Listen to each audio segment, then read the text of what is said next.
Hi everyone, Assalamu alaikum. Welcome back to my channel Simple Videos 251. Today's special Ramzan special చోబా ఎలా చేయాలో చూపిస్తున్నానండి. ప్రతి ముస్లిం ఇంట్లో కూడా ఈ మంత్లో ఉండే స్పెషల్ రెసిపీస్లో ఇదో స్పెషల్ రెసిపీ అండి. చోబా తయారు చేయడానికి కావాల్సిన పదార్థాలు: ముందుగా ఎండు కొబ్బరి తురుము, కాజు, కిస్మిస్, తరువాత బాదం, గసగసాలు, ఎండు ఖర్జూర ఇవన్నీ. కాజు ఏమి కట్ చేయాల్సిన అవసరం లేదు. ఎండు ఖర్జూర ఏమో సన్నగా కట్ చేసుకోవాలి, నిలువుగా సన్నగా కట్ చేసుకోవాలి. తర్వాత బాదం కూడా అలాగే నిలువుగా కట్ చేసుకోవాలి. వీటన్నిటిని ఒక స్టవ్ ఆన్ చేసుకొని ఫ్రై పాన్ తీసుకొని అందులో 2 స్పూన్స్ ఘీ వేసుకొని ముందుగా ఎండి ఖర్జూర బాగా ఫ్రై చేసుకోవాలండి. మంచిగా గోల్డ్ కలర్ వచ్చేంత వరకు ఫ్రై చేసుకోవాలి. ఎండి ఖర్జూర మనకి మంచి గోల్డెన్ బ్రౌన్ కలర్లోకి వచ్చేంత వరకు ఫ్రై చేసుకోవాలండి. స్లో ఫ్లేమ్లో స్లోగా చేసుకుంటూ ఉండాలి. దీనికి ఫ్లేమ్ ఎక్కువగా పెంచకూడదండి. అలా ఫ్లేమ్ ఎక్కువగా పెట్టామంటే అవి ముందుగా బాగా కాలిపోతాయి, మాడిపోతాయి. అలా మాడకుండా చూసుకుంటూ స్లోగానే చిన్నగా నెమ్మదిగా చేసుకోవాలండి ఫ్రైని. ఇప్పుడు అవి గోల్డెన్ బ్రౌన్ కలర్లోకి వచ్చేసిన తర్వాత అవి తీసి ఒక స్టీల్ థాలాలో వేసుకొని ఒక ప్లేట్లో వేసుకోవాలి. మొత్తం ఫ్రై చేసినవన్నీ ఒకే ప్లేట్లో వేసుకోవాలండి. కొంచెం పెద్ద ప్లేట్ తీసుకోవాలి. తర్వాత ఇప్పుడు మళ్ళీ 1 to 2 స్పూన్స్ ఘీ వేసుకొని బాదం కూడా బాగా గోల్డెన్ బ్రౌన్ కలర్లోకి వచ్చేంత వరకు బాగా ఫ్రై చేసుకోవాలండి. తర్వాత కాజు, తర్వాత కిస్మిస్, అవి కూడా అంతే సేమ్ అదే ప్రాసెస్లో మొత్తం అన్నీ ఫ్రై చేసుకొని అవన్నీ మనం ముందుగా వేసుకున్నాం కదా ఎండి ఖర్జూరాలు ఫ్రై చేసినవి ఒక ప్లేట్లో వేసుకున్నాం కదా, ఇవి కూడా ఆ ప్లేట్లో మొత్తం వేసుకోవాలండి. మొత్తం ఫ్రై చేసుకున్న తర్వాత గసగసాలు కూడా ఫ్రై చేసుకోవాలి.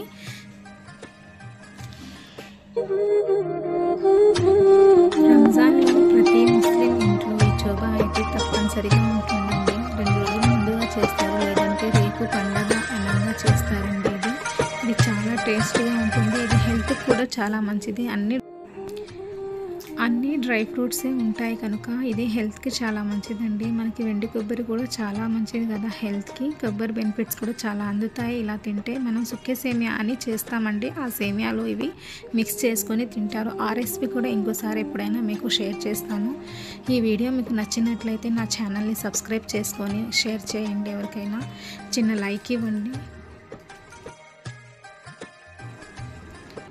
ఇలా కిస్మిస్ ఫ్రై చేస్తూ ఎంతమంది ఎంజాయ్ చేస్తారండి. నాకైతే భలే నచ్చుతుంది. ఈ కిస్మిస్ ఫ్రై చేయడం అంటే చాలా ఇష్టం అండి. అవి అలా పొంగుతూ ఉంటే చూస్తూ ఉండాలనిపిస్తుంది, ఇంకా చేయాలనిపిస్తుంది. ఇలా ఎంతమందికి ఇష్టం? ఎంతమంది ఇలా ఎంజాయ్ చేస్తూ కిస్మిస్ని ఫ్రై చేస్తారు? ఎవరైనా ఉంటే నాలాగా కామెంట్లో చెప్పండి.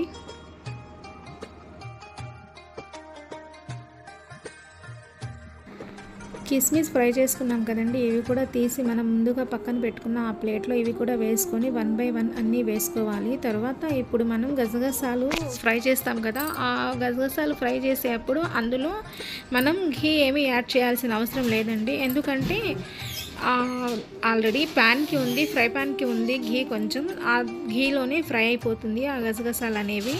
ఇవి ఫ్రై అయిపోయిన తర్వాత మనం కోకోనట్ ఎలా ఫ్రై చేయాలంటే 1 or 2 స్పూన్స్ ఘీ వేసుకొని ఎక్కువగా రెడ్ కలర్ అసలు రాకూడదు. ఫ్రై చేసామా లేదా అన్నట్టుగా ఫ్రై చేయాలి. ఎందుకంటే మనం ఎక్కువగా ఆ కోకోనట్ని ఫ్రై చేసామంటే ఇప్పుడు ఆ చోబా అనేది విరిగిపోతుంది. తురుము అనేది పొట్టులాగా అయిపోతుంది అనమాట. అలా పొట్టు అవ్వకూడదు. మనం ఫ్రై చేసామా లేదా అన్నట్టుగా ఫ్రై చేయాలి. కొంచెం 1-2 నిమిషాల్లోనే అలా ఫ్రై అయిపోతుంది. అంటే పచ్చి వాసన అనేది లేకుండా వెళ్ళిపోయేలా ఫ్రై చేయాలంతే. అలా అని ఎక్కువసేపు ఫ్రై అయితే చేయకూడదు. అలా చేసుకున్న తర్వాత అది కూడా ఆ చోబాని కూడా మనం అన్నీ ముందుగా ఫ్రై చేసుకున్న వాటిల్లోనే ఆ ప్లేట్లోనే యాడ్ చేసేయాలి. ఇందులో ఇంకో విషయం అండి, దీనిలో ఏంటంటే ఘీ నేను చూసారా 1 లేదా 2 స్పూన్లు వరకే వేస్తున్నాను. ఆ ఐటెంకి కిస్మిస్కి అయితే ఎంత ఘీ పడుతుందో అంతే వేస్తున్నాను. కాజుకి ఎంత ఘీ పడుతుందో అంతే వేస్తున్నాను. దీంట్లో ఎక్కువ ఘీ కూడా వేయకూడదు అనమాట. అలా ఎక్కువ ఘీ వేసామంటే ఇదేమవుతుందంటే మనకి ఒక ముద్దలాగా అయిపోతుంది. అలా ముద్దలా అవ్వకూడదు, ఇది పొడి పొడిగానే ఉండాలి. ఘీ తక్కువ వేసుకొని ఫ్రై చేయాలి. మనకు ఏ ఐటెం అయితే మనం ఫ్రై చేస్తామో ఆ ఐటెంకి దానికి తగ్గట్టుగానే ఘీ వేసుకోవాలి. చూసారా నేను ఎలా ఫ్రై చేశాను? ఫ్రై చేసి తీసేసాను, ఆ ప్లేట్లో యాడ్ చేసేసాను అది కూడా. ఇప్పుడు అది మొత్తం తీసుకొని ఒక ఫ్యాన్ కింద పెట్టుకొని దాన్ని అనేది మొత్తం కలుపుకొని బాగా మిక్స్ చేసుకోవాలి. దీన్ని కొంతమంది ఏం చేస్తారంటే షుగర్ దీనిలోనే కలిపేస్తారు. కొంతమంది ఏం చేస్తారంటే అసలు షుగర్ అవసరం లేదు, మనకి మనం చేసే ఆ రెసిపీలోకి అదే సుక్కే సేమియా అని చేస్తాం కదా, ముందు సేమియాలో అవి చేసుకున్న తర్వాత అందులో షుగర్ వేసుకొని కలుపుకుంటాం. షుగర్ యాడ్ చేయకుండా ఇలా ఉంచుకుంటే ఏంటంటే మనకి చాన్నాళ్ళు ఉంటుంది. ఇదే చోబా మనం 3 or 4 months వరకు ఎయిర్ టైట్ కంటైనర్లో వేసుకొని దీన్ని బాగా స్టోర్ చేసుకుంటే 2-3 months వరకు మనకు స్టోర్ ఉంటుంది. ఇది తీసుకొని మళ్ళీ ఫ్రిడ్జ్లో స్టోర్ చేసామంటే మనకి 6 or 4 months వరకు స్టోర్ ఉంటుంది. అంతే, చోబా రెడీ. రంజాన్ స్పెషల్ చోబా రెడీ. ఎంతో హెల్దీ, చాలా మంచిదండి. ఎవరైనా చేసుకుని తినొచ్చు. ఒకసారి ఇలా నేను చేసినట్టుగా ట్రై చేయండి. ఓకే ఫ్రెండ్స్, ఈ వీడియో మీకు ఎలా అనిపించింది? నచ్చిందా? నచ్చినట్లయితే నాకు ఒక చిన్న లైక్ ఇవ్వండి. నా ఛానల్ని సబ్స్క్రైబ్ చేసుకోండి. ఎవరైనా నా ఛానల్ ఫస్ట్ టైం చూస్తున్నట్టయితే ముందుగా సబ్స్క్రైబ్ చేసుకోండి. Thank you for watching. Bye. I love you. అల్లా హాఫీజ్. Once second my YouTube family అందరికీ రంజాన్ శుభాకాంక్షలు. ఈద్ ముబారక్. అల్లా హాఫీజ్.